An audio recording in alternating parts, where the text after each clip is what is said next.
The year is 2077. The Mirror District. Arkady looked at his reflection in the smart glass of a skyscraper. It was perfect. No wrinkles, no gray hairs, no signs of fatigue. That was how the Harmony system saw him. That was how everyone saw him. But today, that perfection made him sick. Harmony, turn off the visual correction, he commanded quietly. The glass clouded over for a moment, and Arkady saw himself as he really was. Tired eyes, deep creases around his lips, gray hair at his temples. The truth, bitter, unprocessed, but his. Harmony was more than a social network. It was a global algorithm that edited reality in real time through neuroimplants and smart environments.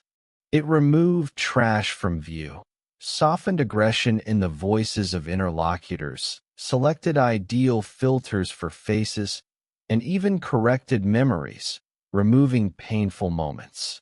The world became a comfortable, predictable, plastic garden where not a single weed grew. And then the diggers appeared. That's what those who sought the analog called themselves. Raw, unfiltered data, pieces of the real past. Old hard drives, cassettes, paper diaries. Anything that hadn't been filtered through Harmony. It was a dangerous hobby. The system declared raw data to be viruses that corrupted the psyche. Arkady became a digger after his wife Lila died. Harmony, following its consolation protocol, smoothly removed her from his daily life. It erased her face from shared photos and replaced her voice in memorable videos with the pleasant tone of a synthesizer. A month later, he couldn't remember the color of her eyes, and 2 months later, he couldn't remember the feel of her hand in his. The pain was gone, but along with the pain, she was gone too, completely. And so he stood in the basement of an abandoned library storage room, holding an ancient, doubly encrypted SSD drive. Legend had it that it contained the draft of humanity, a collection of days that had not passed the algorithm's censorship. His partner, a young girl with the call sign Echo, connected the drive to a standalone terminal. "Get ready, old man. Let's go." The screen came to life, and a flurry of images poured out. It was an ordinary day in 2045. A street, a cafe, a park. But how he saw it. The images were not in super sharp 16K, but in a pitiful 4K. The colors were unnatural, sometimes too bright, sometimes faded. People's faces. God, their faces. They were asymmetrical, with pimples and bags under their eyes from lack of sleep. They grimaced in the wind, yawned from hunger, cried without hiding their tears. And they laughed, not with perfect Hollywood smiles, but with silly, ridiculous grimaces, laughing so hard that it seemed they were about to suffocate. Arkady watched, mesmerized. He saw anger, real, unfiltered anger, when a man on the street shouted something into his phone. He saw the confusion of an old woman who had lost her way at an intersection. He saw the awkwardness of a young man trying to talk to a girl. And it was beautiful.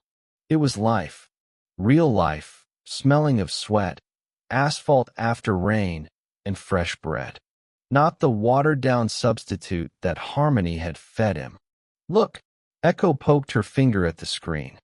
The footage showed a little boy, about 5 years old. He had fallen, scraped his knee, and was crying his eyes out. His mother ran up to him. Her face was distorted not by the conventional concern from the Harmony database, but by real, animal fear and pain. She hugged him to her chest, stroked his head, and had tears in her eyes. A minute later, the boy was already laughing, showing off his bloody knee like a trophy. There was more truth in this 5-minute video than in all his perfect memories of the last 20 years. "We can't keep this to ourselves," Arkady said quietly. Everyone needs to see this. Distributing raw content was tantamount to a terrorist attack. The system monitored all channels. But the diggers found a loophole, a blind spot. A brief glitch in Harmony's operation during the annual update of its quantum processors. A window of 37 seconds.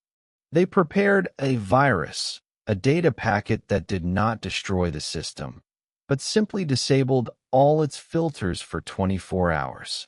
For 24 hours, the world was to see itself as it really was. The night of the update, Arkady and Echo in their hideout, surrounded by old technology. Every second counts. Starting transmission, Echo whispered. 3, 2, 1. She pressed the button. The data rushed into the network. And immediately sirens began to wail. They had been found. The Sanitarians, Harmony's cybernetic police, were already breaking down the door. Run! Arkady shouted to Echo, pointing to the emergency exit. I'll hold them off. He knew it was the end. But he also knew that the virus could no longer be stopped. The door was broken down with a crash. Silhouettes in mirrored helmets appeared in the doorway. Arkady raised his hands.